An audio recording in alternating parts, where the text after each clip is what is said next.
Hola, soy la Basmati y de nuevo estoy con vosotros. Hoy voy a hablar de urbanismo, de como estamos con la arquitectura nada tenía que ver con el urbanismo, pero por las buenas o por las malas, sí o sí se tuvo que vincular el organismo ante las nuevas demandas sociales y los nuevos desafíos que presenta la revolución industrial. Bueno, a modo de... me empieza a aplicar todo, porque es que está lloviendo, esto es un desierto y está todo lleno de flores. Yo soy alérgica al polen, digo que no llueva más, por favor. ¡Oh! Que estoy que me hincho a toser. Bueno, que empiezo. Yo he puesto en el trabajo, quizás sea un poquito osado, diciendo que los primeros urbanistas fueron los romanos y los musulmanes. Sí y no. No sé cómo explicarlo, no es el concepto de urbanismo que tenemos en la actualidad, en el siglo XXI, de una planificación exacta, pero sí hay planificación, porque de hecho las cloacas que ahora mismo se usan en Roma son las que se usaban en tiempo de los romanos, que había 1 millón de habitantes. Ambas culturas tienen buenos ingenieros civiles y ambas culturas permiten que se den las aglomeraciones urbanas porque sí, porque al tener buenos ingenieros, a mí cuando me dicen que la medicina ha hecho que la explosión demográfica, digo, no, la medicina no, la ingeniería, ojo, la ingeniería y la buena alimentación. No le quito mérito a la medicina, pero la medicina es un factor más, no el único, ¿eh? Ni de broma. Y bueno, de eso hablaremos otro día, porque si no, me pongo yo sola aquí a generar un debate conmigo misma. No, es que es como si cuando deja de haber Dios en el siglo XIX, de pronto ya hay médicos, ¿no? Por favor, los médicos llegan donde llegan, ¿qué más quisieran los pobrecillos? Hacen, uy, que le pego me pongo a atacar y todo, hacen lo que pueden con los enfermos, pero tampoco son dioses. Entonces lo que hay que tratar es eso, de llevar una vida sana, de estar limpio, de la medida posible de estar contento. Y bueno, y vamos por el urbanismo, que se me va la cabeza, ay Dios mío. Bueno, para mí los romanos y los árabes son las dos culturas que permiten las aglomeraciones urbanas porque tienen buenísimos ingenieros, ambos. Ambos hacen acueductos. Ya sabéis que los musulmanes eh, son el nexo de unión con la cultura clásica. Ellos son los traductores, tanto que dicen que se guardan en los monasterios las traducciones. No, ellos son los que renuevan las traducciones, las actualizan, las mejoran, etcétera, etcétera. Que tienen una medicina fantástica, los hakim, Ibn Sina, en fin. Y me voy yo sola. Y ellos son los primeros que permiten, o sea, un saneamiento de las ciudades, el acceso al agua, etcétera. Ya lo digo porque tienen muy buenos ingenieros. Paso. Bueno, la cultura grecorromana, bueno, solamente deciros que los árabes no solamente son el nexo de unión con la cultura grecorromana, sino que también traen el creciente fértil, o sea, y el aprovechamiento de materiales escasos, como en el caso del agua. Por eso tienen en el caso español, el caso marroquí, el caso argelino, son fantásticos agricultores, porque sacan un partido a... El 25% de nuestras voces, nuestras palabras, el idioma español son árabes. Y muchas, la mayoría de ellas tienen que ver, no todas, tienen que ver con la agricultura, eh, acequia, no sé. En fin, es una maravilla. Bueno, vayamos al mundo greco-romano. Estamos en urbanismo. Eh, eh, eh, el diseño de la ciudad antigua, clásica, del mundo greco-romano, es un diseño reticular, porque su estructura está basada en las líneas rectas entrecruzadas, formando ángulos rectos. Ya veréis que eso se vuelve a seguir en el diseño de las ciudades. En el Renacimiento, los renacentistas, ya habéis visto los cuadros de final de la Edad Media y el Renacimiento que se ven como una ventana donde se ve una urbanización perfecta. Eso era un anhelo, no una realidad. Esas urbanizaciones perfectas jamás existieron, ¿sabes? Pero bueno, era la sensibilidad de la sociedad y era la sensibilidad del momento. Veía al caballero que está pasando con la armadura y se ve una, una ventana en cuyo fondo se ve unas calles perfectas, empedradas, con unas casas de piedra, en fin, nada de eso, todo parecido con la realidad, mera coincidencia. Pero era un anhelo de la sociedad. Pero en el Renacimiento ya os digo que intentan generar un urbanismo, pero se encuentran con un diseño caótico del medievo, no hay forma de llevarlo a cabo, y un irregular y caótico trazado que no hay forma de enmendarlo. Y bueno, eso lo pondrán en práctica en América porque son ciudades que se crean. Señor, me están llamando. Siempre que me pongo a hacer esto me llaman. Eh, Bueno, hay que esperar al siglo XIX, hoy al siglo XVII, donde se imponen las políticas de los estados y la idea de la ciudad como capital. Y entonces para que se genere una urbanización, una idea de planificación urbanística, la mayoría de las veces sobrepasando los límites de lo que era la ciudad de intramuros. Pues claro, las ciudades ya han crecido, aunque sea el siglo XVII, ya hay también, por eso se encargan infinidad de muros de las ciudades, porque es que es como una cincha ahí, una faja que no permite a las ciudades. Y además había mucho, ¿cómo diría yo? Racismo con tú eres extramuros. De hecho, las cosas se llamaban aquí la iglesia San Sebastián extramuros, como, bueno, pues estaba a medio centímetro En fin, entonces lo que hacen es que se cargan los muros y a freír porque además también era el sitio donde se guarecían los maleantes, en fin, era difícil de controlar y la ciudad necesitaba ensanchar su espacio. Pero bueno, todo esto que os he contado del Renacimiento y todo esto que he contado del siglo XVII, nada tiene que ver con el desarrollo de la revolución industrial, la planificación, porque es que de la noche a la mañana se colapsan en las ciudades. Mirad, antes de la revolución industrial, el 95% de la población vivía en el campo. Después de la revolución industrial, el 95% de la población vive en las ciudades. España todavía sigue siendo muy agrícola, el 95% de la ciudad, no, pero la inercia es esa, porque las ciudades son lugares de oportunidades para los individuos, hay que equivocarnos, todos los niños los mandamos a la universidad y siempre suelen estar en ciudades grandes, en fin, se invierte la proporción, a más desarrollado un país, todo el mundo vive en la ciudad. Bueno, ¿qué puedo yo deciros?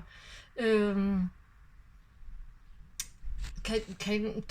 hay un nuevo modo de producción, el desarrollo del transporte, que además de eso hace que se carguen la orografía de igual, porque tenemos aquí los ingenieros todo el día haciendo túneles, estaciones y de todo, las nuevas tecnologías, yo qué sé, todo eso es como una avalancha que hace que la gente se mejoren las comunicaciones y se multiplica la riqueza, en fin, la tecnología vaya más y en fin, la gente se va a la ciudad.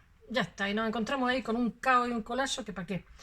Pero todo eso hay también que añadirle la explosión demográfica, puesto que, como he dicho, los ingenieros están cada vez más presentes, son más protagonistas, hay el acceso a agua corriente, alcantarilla, etcétera. Ya lo veréis ahora que lo voy a contar. Muchísima mejora de la alimentación, se incrementa el mejor reparto de la renta, en fin, conclusión, que los niños nacen y no se mueren. Entonces, pues claro, pues cada vez somos más y cada vez hay más gente en las ciudades. Solo por poner un ejemplo, voy a mirar las cifras porque no me las sé. Londres de 1801 a 1901 pasa de 1 millón a 6,5 millones. París, en esa misma fecha, de 500.000 habitantes a 3 millones. Nueva York, de 33.000 habitantes en 1801, fíjate lo que es hoy, a 3,5 millones en 1901. Chicago, de 300.000 habitantes en 1801 a 2 millones en 1901. Mira, de 300.000 habitantes a 3 millones o 6 millones, la bestialidad. Entonces, eso desborda cualquier previsión de cualquier cosa que se pueda hacer. Pero bueno, el hecho real es que esta gente se agolpa en las ciudades en condiciones adversas, insalubres, pillan epidemias, generan epidemias, hay incendios, montones de tragedias. Bueno, y eso llega ya un momento en que hay que solucionarlo como sea. Esa repentina superpoblación de las ciudades. Y bueno, y los primeros reformadores son reformadores políticos. ¿Cómo no? Empiezan a idear los planes de urbanización, van asociados a ideologías políticas. ¿Cómo no? Pues ya veréis que todo eso llega a un punto en que son los arquitectos los que deciden todo esto. Pero bueno, todo eso desemboca en ese punto. Siempre os cuento el final cuando estoy en el principio. O sea, hay que buscar una función social, sí o sí. Así, el primer urbanismo, como he dicho, tiene una naturaleza sociopolítica y después se hace técnica y después se hace estética, pero en ese orden. Nunca se hace estética de entrada, sino sociopolítica, técnica y estética. Bueno, os voy a sacar a uno que a mí me encanta, que es Charles Fourier y su discípulo Victor Considerant, es que son franceses. Este será, no sé si os suena, el socialismo utópico de los falasterios. Entonces este genera un modelo. Mira, ese modelo no va a llegar nunca, pero sin embargo ese anhelo utópico sí que va a quedar en la arquitectura y es muy bonito. Y, o sea, genera un modelo alternativo de diseño de ciudad, de las ciudades industriales que llaman. Y entonces, con el modelo de Falasterio, él dice que se hacen pequeñas comunidades que se autofinancian, que son como si dijéramos asociaciones voluntarias de vecinos, y entonces como que generan una economía en la cual el que tiene menos hay que ayudarle entre todos, etcétera, etcétera. Eso por supuesto desaparece porque los humanos somos unos bárbaros competitivos, pero sin embargo esa idea de las comunidades ideales, de los distritos y tal, van a quedar. Porque él quiere que sean autosuficientes, Fourier. Pero bueno, todas estas cosas, yo siempre digo que de los sueños que tenemos, algo queda. Siempre hay que soñar, porque esos anhelos, siempre queda un pozo de anhelo. A mí el pragmatismo, pues es bueno en determinadas circunstancias, pero los pragmáticos son fríos y no me gustan. Bueno, ya os digo que esta influencia tienen que rediseñar las ciudades y esta influencia queda para el posterior desarrollo del urbanismo urbano. Bueno, y os voy a contar uno que se pone, un modelo del barón Hauser, no sé si llega.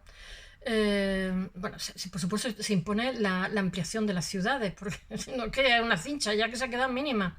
En la segunda mitad del siglo XIX hay un señor que se llama el barón Haussmann, tiene un apellido muy alemán, pero ya sabéis que el norte de Francia, la parte de abajo es muy mediterránea, muy vinculada a España e Italia, la parte de arriba muy vinculada a Alemania, no solamente los nombres, el aspecto, y que muchas veces las fronteras en determinada época de su historia, pues no está un poco más para arriba, un poco más para abajo.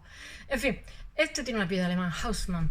Y entonces, este emerge en la época de Napoleón III, que sabéis que es después de la revuelta, y le dan tenía un poco de experiencia y tal, pero este sí que es un pragmático y lo hace bien. Además, de hecho, todo el mundo lo copia. Bueno, nosotros tenemos un español que es paralelo a él y no lo copia.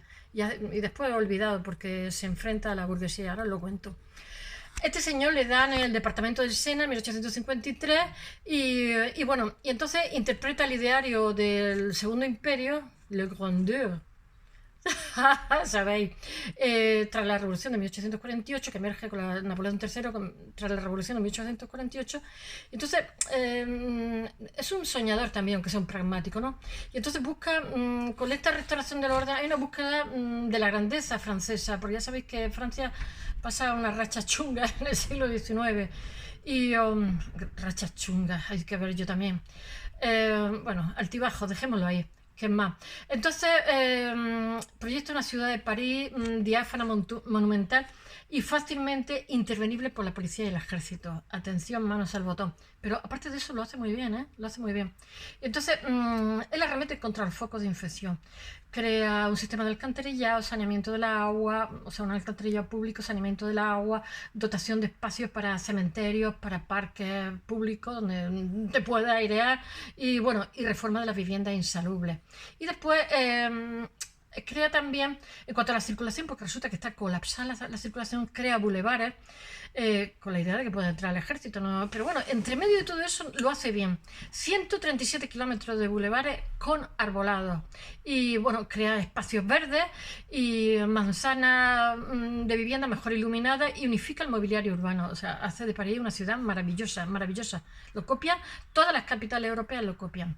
Y bueno, también genera amplia avenida con perspectivas que permiten ¿cómo se dice? Divisarla visualmente y donde pueden introducir también piezas de artillería.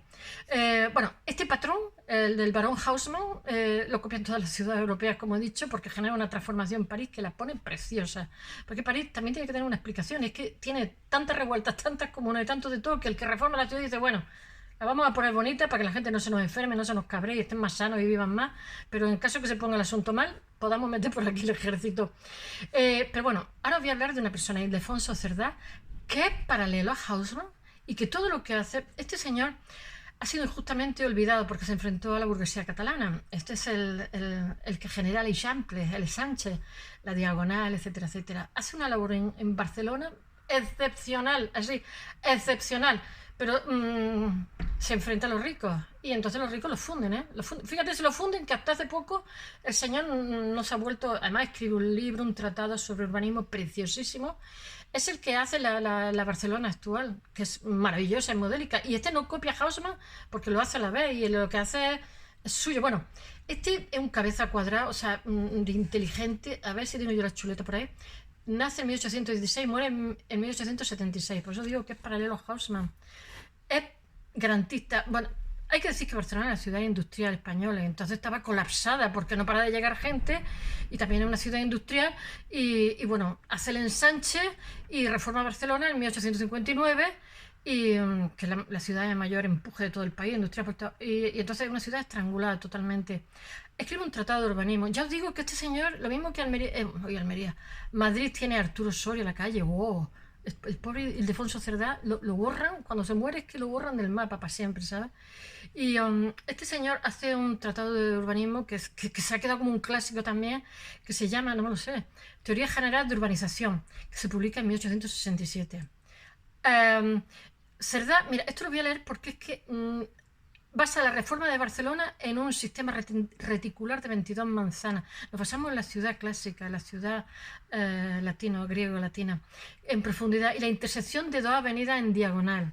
Las diagonales genera un tipo de modelo, tipo de manzana. Yo Barcelona siempre, cuando tenía que coger un avión, podía cogerlo en Barcelona o en Madrid, siempre decía yo Barcelona, Barcelona. Pues si me pierdo, le doy la vuelta a la manzana y vuelvo a Madrid, me meto en la M30, puedo salir, yo qué sé, no sé, por Cuenca, por Galicia, yo qué sé.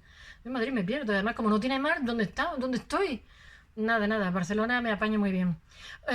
Utiliza un método estadístico en el cual calcula hasta el sistema de nutrición de la población.